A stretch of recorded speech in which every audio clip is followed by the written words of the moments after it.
Hello from USC, Connor Morrissette and Chris Trevino. It's time for another edition of Instant Analysis after USC football's 12th practice of fall camp. Chris, so good to be with you as always. Let's start with some injury designations. Lincoln Riley, I asked him after practice today about the injury situation with the team. He said Malachi Crawford's the only long-term injury guy on the team right now. He said earlier this week that Crawford, the second-year cornerback, is out for the season. We didn't see Braylon Shelby again today practice. We didn't see Cam Fountain again today practice, so those guys are out for now, but not expected to be too long. And then some guys did return from injury today, Chris, which you thought was significant. I thought so too. Fill us in.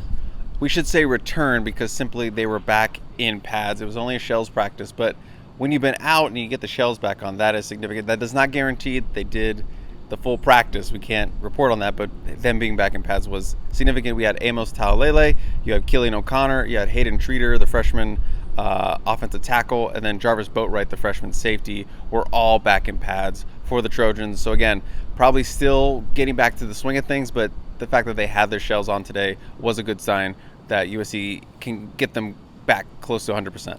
Greedy Vance, the transfer from Florida State defensive back, he did not have his shells on today, not have the shoulder pads, so he was limited. Let's get into some practice observations. So Taylor Mays today, Chris, he did such a good job working with the safeties leading up to the Holiday Bowl. He was with the safeties by himself today. Didn't see Danton Lynn early on in practice working with the safeties like he usually does. But Mays, I feel like in terms of the analyst power rankings, what he did last year, getting elevated to full-time staff member, I feel really good about him working with the safeties. That was cool to see. When all the defensive backs were together, Achille Arnold and DeCarlos Nicholson took the first reps, and when they split into separate groups, Anthony Beavers, who's been sometimes with the corner, sometimes with the nickels, he was with the safety group today. Jalen Smith stayed with the corner group. What stood out to you today about watching practice? I love a good practice rep. Or a power ranking, excuse me. So yeah, Taylor Mays definitely at the top, and a guy maybe we didn't think was going to be on the roster this year, maybe poached away for a full-time assistant job. So I know they love to keep him here and they love to having him back. So yeah, Taylor Mays, great safety coach, and I know the guys really respect him. Obviously an All-American at USC. Practice observations, watching the team, it felt, I don't want to say slow, but I felt like there was a definite kick up in the intensity once it moved to team period after the linebacker drills. And obviously we were getting kicked out at that point. But I definitely felt a lot of intensity in the air and a lot of juice as the two teams separated, offense on one side, defense on the other. Again, we're being ushered out as this is happening, but I felt a lot of juice from the defensive side of the ball. There was a lot of yelling over there, getting each other hyped, talking to each other on the field before the first play of the team snap. Some cursing going on, so I definitely felt the energy from the whole team, but definitely was radiating off of the defense. Obviously, we didn't watch any of that, but it's just nice to know that the defense has a little more juice. And then, Lincoln Riley said they dominated that first scrimmage, so maybe they're just carrying that confidence into this final stretch of practice for the week. Yeah, that goes along with what we've heard, how the defense, like you said, dominated the scrimmage. That was the word Lincoln Riley used. He said it was for 3.5 quarters. We heard Prophet Brown do really well in the scrimmage, according to Jamil Muhammad. He had an interception today. Talking to Eric Henderson, he shouted out Jide Abasiri, the true freshman defensive lineman. He thought he played well in the scrimmage. The defense, good things are happening in practice. Can't see it, but we can report on what people say. So we'll start there. And then some other observations I had. So when the defensive linemen, they got together for a drill, Jamil Muhammad and Anthony Lucas took the first reps. The more time goes on, Chris, and with Braylon Shelby being out these last few practices, it looks to me like it's going to be Jamil Muhammad and Anthony Lucas starting on the edge against LSU. And then the last thing, I thought this was probably the most interesting part of practice. When we got to see the linebackers, there was a scout from the Jacksonville Jaguars. He was kind of lurking in the background, and I saw Eric Gentry take a rep where you hit the tackle dummy with one of your hands, and then you go and you tackle a sled. And for whatever reason, the Jaguar scout, it was like he hadn't seen Gentry before, and he kind of like did a double take and then started jotting his notes down. Who knows if Gentry will make the NFL? Who knows if the Jaguars will take him? But I thought just the scout's body language, it made it seem like, okay, this is a guy we might be interested in, and he's a tweener. He can do so many things. It's going to be a really big season for Eric Gentry. Matt Entz, the linebacker coach, he knows that he has a unicorn. They just got to figure out the best place to play him. NFL looks for Gentry today. That was my takeaway. Yeah, I mean, it's not every day you see an angry giraffe out there tackling sled. But yeah, I mean, just being in that corner, we get a lot of Matt Entz time and just seeing him teaching, a lot of teaching going on. I want the eyes up. I want the hips forward when you make a tackle. I want the elbows in. I want those that chin up as well because you need your eyes up as well. So a lot of that, every time someone did a rep, he was quick to get off some teaching with them. every player, walk on, starter level guy like Easton or Mason, everyone was getting some teaching. And I've noticed that Eric Gentry has been getting a lot of extra teaching, just a little bit extra, even before he does the rep. And so we'll tell him something like, hey, watch out for this. Look, I need you to do this. And Gentry is checking with him as well as like, this is what you want. Yeah. So a lot of teaching going on with Eric Gentry.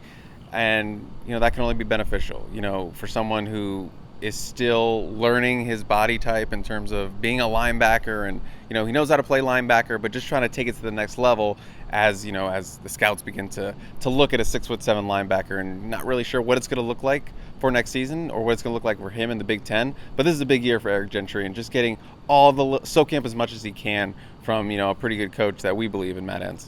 He's always struggled to put on weight, Gentry. He was 215 last year. He's 215 again this year. That seems to be something that has hurt his stock a little bit. I expect Mason Cobb to start. I expect Easton Mascarenas-Arnold to start at linebacker, those two guys. But Gentry certainly is going to have a role. How big and what exactly that looks like, I think, is one of the most fun storylines on the defense this season. So certainly something to stay tuned for against LSU. Chris, let's get into what we heard after practice. I have all these tight end questions, and you're the perfect person to have here with me because you talked to Zack Hansen, the tight end coach, as well as Lake McCree, the starting tight end.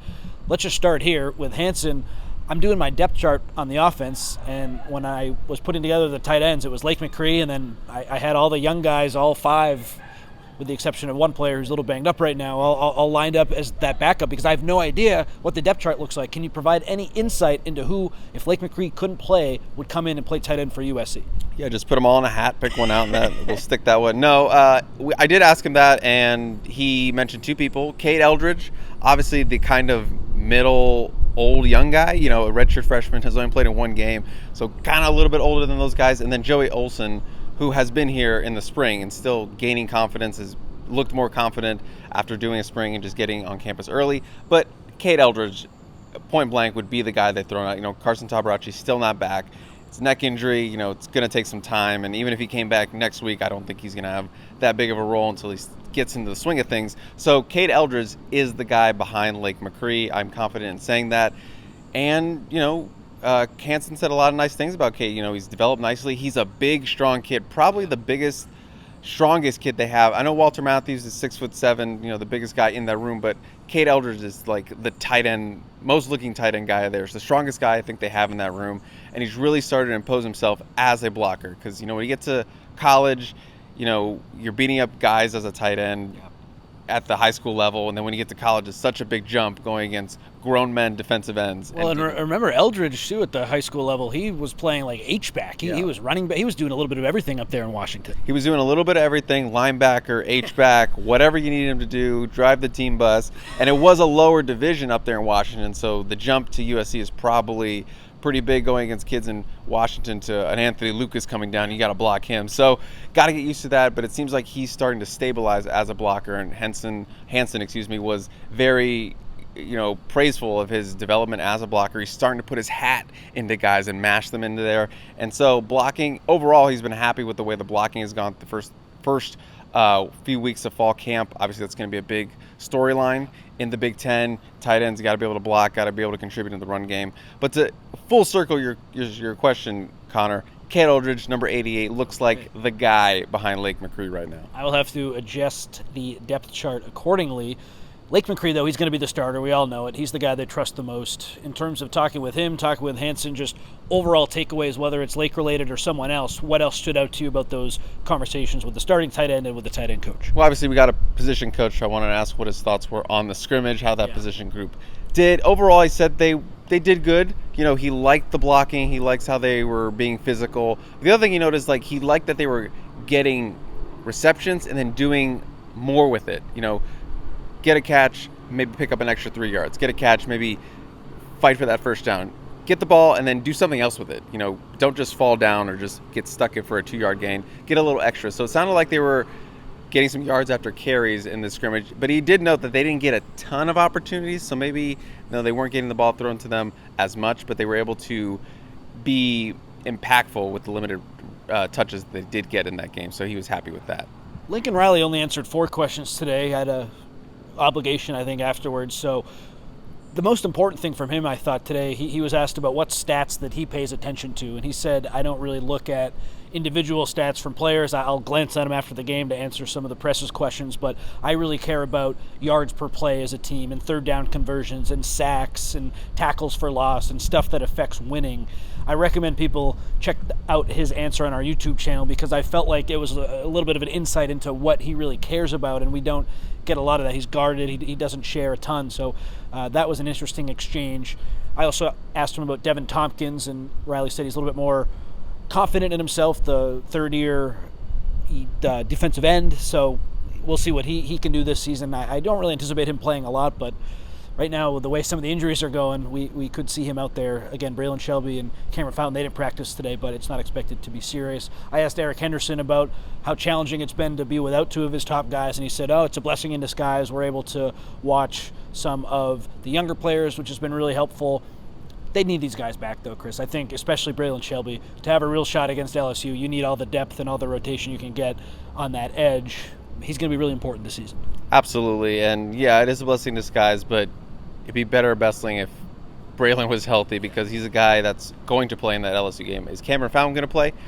Probably not, but Braylon Shelby definitely going to be part of the game plan for that defensive front. So getting him back as fast as they can is a big thing. Obviously, don't want to rush him, but Braylon Shelby figures to be a big part of this season. And then I just wanted to comment on Devin Tompkins. Yeah. Looks great. Yeah. Gained 30 pounds. Gained 30 pounds. Looks like a factor. But again, what does that look like on the field? You mentioned it, believing in yourself, finding that confidence, that's a big part for him. I don't know if he'll play early, but if they can get him a couple reps, maybe that Utah State game, Wisconsin, some of those maybe easier kind of matchups as opposed to, LSU and Michigan, get that confidence going, and then maybe by the middle of the season, Devin Tompkins will start to see a little bit more factor in that rotation because he's got the body type you want. He looks great. Obviously, he came in raw as a former basketball player, but the height's there, the athleticism there, the weight is now there and getting there. So yeah, he looks great. So hopefully they can get something out of him. Up to 285 pounds. I asked Eric Henderson also who else has been standing out. He mentioned a bunch of guys, but the first guy who he did name was Gavin Meyer. That continues a trend of Lincoln Riley and now Henderson talking about how impressed that the staff has been, not only with Meyer's ability, but how he's fit in as a teammate and culture-wise. So I continue to say buy stock in him. I think he's certainly going to have a role. Spoke with Jay Fair as well, the Auburn transfer wide receiver, just about adjusting to life at USC. He says he's got a handshake with everyone in the receiver room. He's played at LSU a couple times, so USC is starting to do that prep. He provides some unique insights coming from the SEC, and he said they watched the spring game in an effort to try to get to know LSU a little bit better. The similarities between USC and LSU are just so striking, Chris, where it's a new quarterback who stayed for multiple years at their school, new coaches in their third years, new defensive coordinators. It's just a lot of who's prepared better and who's made the right adjustments heading into a critical year 3. And speaking with Fair, that made me think about that a little bit. I know you were in the Zachariah Branch scrum. Any final thoughts from anything we heard today? Also, both losing Heisman quarterbacks. Yep, exactly. So I did ask Lake McCree, just want a quick note. I asked him who's been the biggest pain in the butt for him to block in fall camp. He said last fall camp, he said Anthony Lucas. So he wanted to give a different answer. Anthony Lucas still a pain in the butt for him. But he said Solomon Tuliaupupu has been really giving it to him because, he's back healthy. And he's he's just so dang strong. And I made a joke well, Solo's now a dad, so he has dad strength on top of that. So I can understand why he's been such a pain to block in fall camp. So a healthy Solo, I think he can help a little bit. I don't think he's going to start or anything, but he has flashes where he's a issue for offensive linemen and tight ends. So I think if he's healthy, he can help this defensive front a little bit. But again, they want to get Braylon Shelby back, want to get Cameron Fountain back. And then, that's all I got. I hope Solo could play. That would be a fantastic story. It seemed he was in line to play last year before his knee injury. He's just dealt with so much. If he can play, that'll help. And I think it's I don't think it's his last year. He's got nothing to lose. So it seems like he's doing everything right. We'll see if he can carve out a role this season.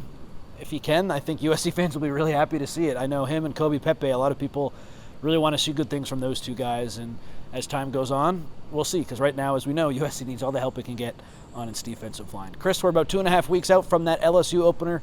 getting more excited for it every day. This has been Instant Analysis from Fall Camp Practice number 12. We'll be back next week. Long break, not back until Tuesday, so going to have to go long weekend here without Instant Analysis. But for Chris Trevino, I'm Connor Morrissette. We'll see you Tuesday. Thanks for tuning in.